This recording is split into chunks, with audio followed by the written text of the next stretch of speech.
মিশনে হামলার ঘটনায় অভিযুক্তদের 5 দিনের পুলিশি হেফাজত। রামকৃষ্ণ মিশনে হামলার ঘটনায় ডাকাতির মামলা যুক্ত করায় পুলিশের আবেদন মঞ্জুর করল জলপাইগুড়ি আদালত। গত রবিবার ভোর রাতে জলপাইগুড়ি রামকৃষ্ণ মিশনের সেবক আবাসে দুষ্কৃতী হামলার ঘটনা ঘটে।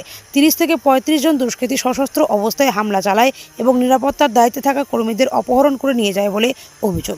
ঘটনার মূল অভিযুক্ত প্রদীপ রায় গা ঢাকা দিয়ে থাকলেও ঘটনায় যুক্ত থাকার অভিযোগে 5 জনকে গ্রেপ্তার করে জলপাইগুড়ি আদালতে হাজির করে রিমান্ডের আবেদন জানায় পুলিশ। একই সঙ্গে মামলায় ডাকাতির ধারা যুক্ত করার আবেদন জানানো হয়। আপনি তো অভিযুক্ত 19/5 তারিখে রামকৃষ্ণ মিশনের স্বামী শিবপ্রেমানন্দ একটা অভিযোগ করেন যে ওনাদের ভক্তিনগর থানার আন্ডারে একটা জমিতে কয়েকজন ঢুকে ভাঙচুর করে।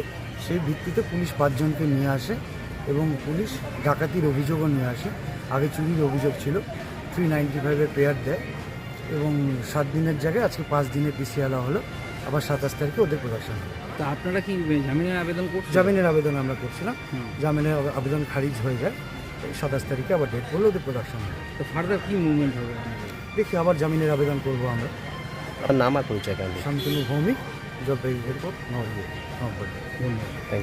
কি রয়েছে রামকৃষ্ণ মিশনের ব্যাপারে একটা মামলা ওখানকার মহারাজরা করেছিলেন যে গভীর রাতে, রাত 3টের সময় অনেকে মিলে, প্রদীপ রায়ের নেতৃত্বে অনেকে মিলে তারা মিশনে অ্যাটাক করে, ঢোকে ভেতরে সেবক রোডে মিশন হাউসে এবং সেখানে গিয়ে ওখানে ভীষণ মারধর করে ওয়াচারদের, মোবাইল ফোন কেড়ে নেয়, সিসিটিভি ইনস্টলেশন যেটা আছে সেটাকে ড্যামেজ করে। এর ফলে একটা মামলা হয় মহারাজের এফআইআরের অভিযোগের ভিত্তিতে।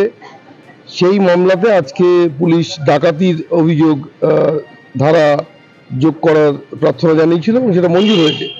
এবং এই মামলায় আরও ভালো তদন্ত করার জন্য, গোটা বিষয়টাকে পরিষ্কার করে বুঝে ওঠার জন্য পুলিশ এখানে পুলিশ রিমান্ড চেয়েছিল, পুলিশ হেফাজত চেয়েছিল 5 জন আসামিরই 5 দিন করে। এদের প্রত্যেকের জন্য 5 দিন পুলিশ রিমান্ড গ্রাহ্য হয়েছে কোর্ট থেকে। আচ্ছা, অস্ত্র আইনে কোনো মামলা হয়? না না অস্ত্র আইনে ধারা প্রয়োগ হয়। আর মূল অভিযুক্ত হিসেবে যার এফআইআর নেম রয়েছে তিনিও তো বোধহয় গ্রেপ্তার হননি। না, প্রদীপ রায় পলাতক রয়েছে, এখনো গ্রেপ্তার করতে পারেন।